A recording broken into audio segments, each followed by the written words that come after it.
Alrighty guys, welcome back to another little video where today we're going to be taking a look at and talking about the R9 Fury, giving it an overview and a review in 2021.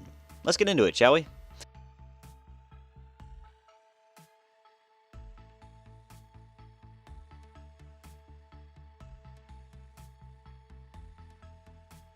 Alrighty guys, I just wanted to say thank you for much coming by, like, comment, subscribe, yada yada, all that fun stuff.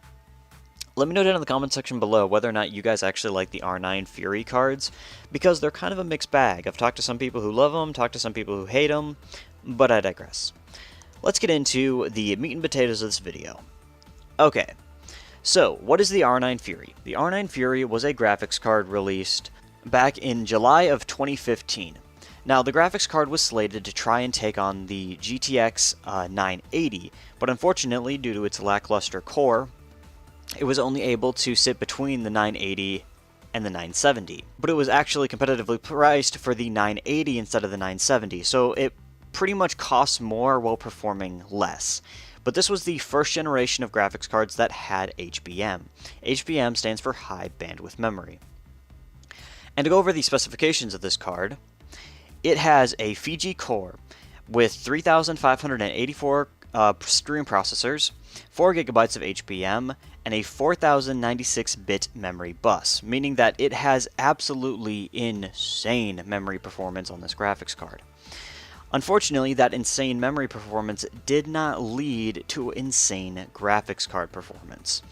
While this card is amazing as a compute card, it falls short in the gaming aspects.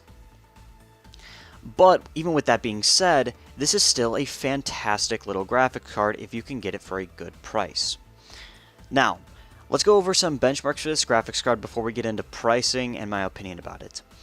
And for the test system that we're going to be using today, it's actually my daily personal rig, which is my Dell Precision T3500 with an X5680, 24 gigabytes of RAM, and the R9 Fury. That is all custom water cooled.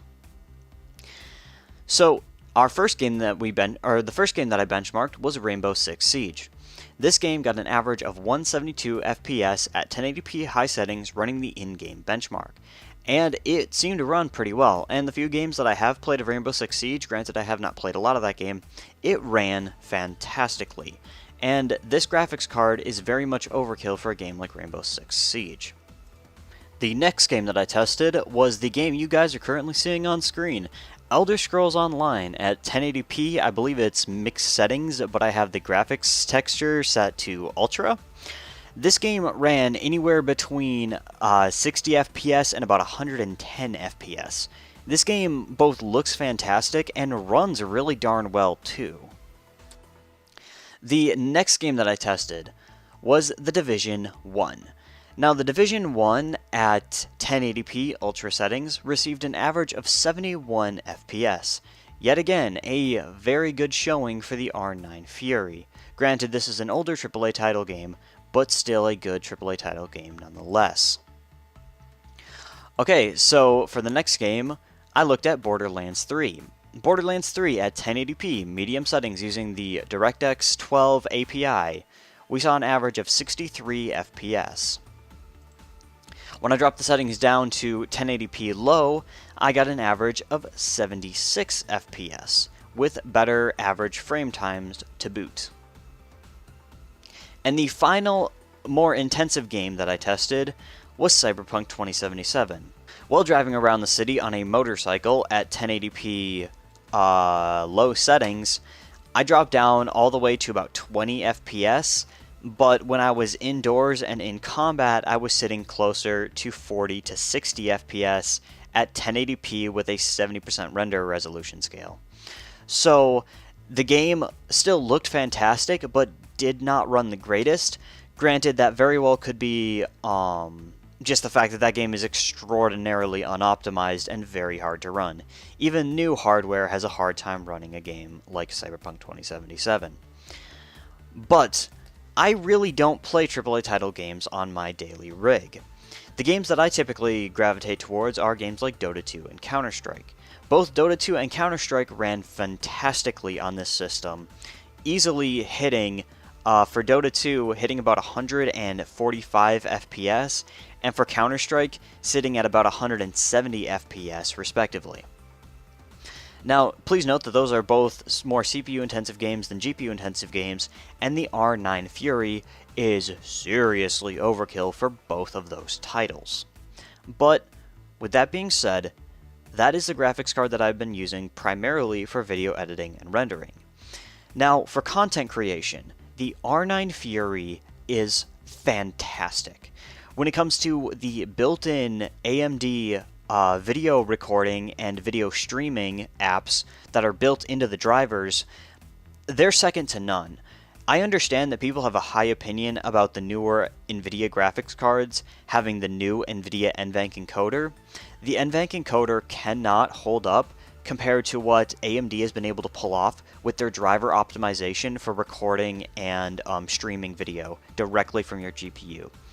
It has almost zero performance impact, assuming that you have at least 5% headroom left on your graphics card, which means that if you want to actually record even more intensive games, it will not affect your frame rate, which in my opinion is one of the greatest benefits of running a GPU like this. Also, when it comes to video editing, I use Sony Vegas Pro 13.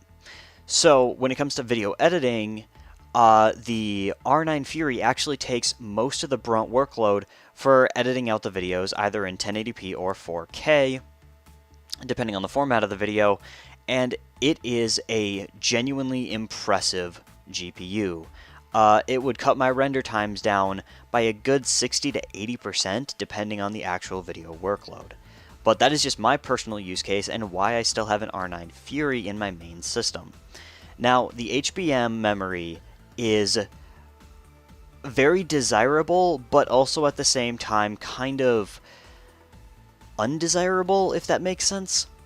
So HBM is really expensive to manufacture, meaning that these graphics cards have a high price, or initially had a high price, which has then led to these graphics cards being worth quite a bit on the secondhand market. Now, before the GPU crisis of 2021, you were able to buy something like an R9 Fury card for right around about that $150 to $175 price point, and being able to buy an R9 Fury X for about $200 to $240. But nowadays, the R9 Fury cards are going for about $250 to $300, and the R9 Fury X's can go upwards of $400 USD. Now, I'm not gonna lie, I don't know if this card is actually worth that kind of money. If I was looking to build a mid-ranged gaming PC, I definitely could recommend and understandably see why someone would want to buy an R9 Fury. But if you're looking at more of a budget-oriented option, the R9 Furies really don't make sense as of right now. Now, beforehand, before the GPU crisis, the R9 Fury cards weren't just sensible, they were one of the best buys you could possibly find on the GPU market. And finding one in good condition would net you great gaming performance as well as great everything. AMD has really done a lot for these older GPUs with their fine wine technology, and this time is something that AMD has actually done extremely well and extremely right.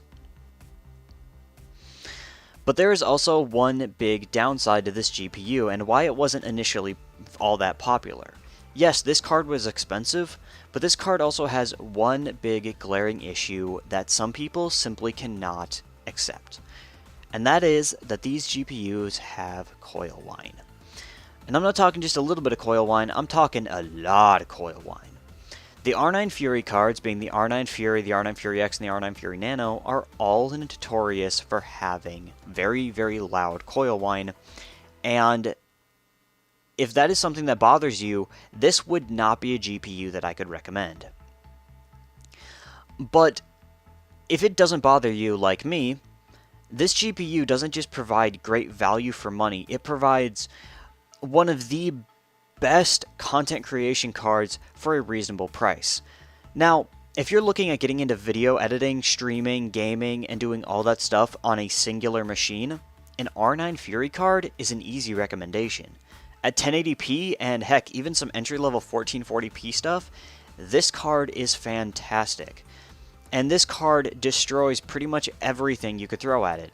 Something like Fortnite or Valorant stand absolutely no chance versus this graphics card, simply based upon the fact it really does carry that level of performance. This GPU is a mid-range to high-end card from a few years ago that still does have quite a bit of a pedigree. But with that being said, I have a high opinion about this card, but let me know what you guys think down in the comment section below, because I know not everybody is going to share the same opinion that I do. But with that being said, thank you very much for watching, and I'll see you guys later. Peace!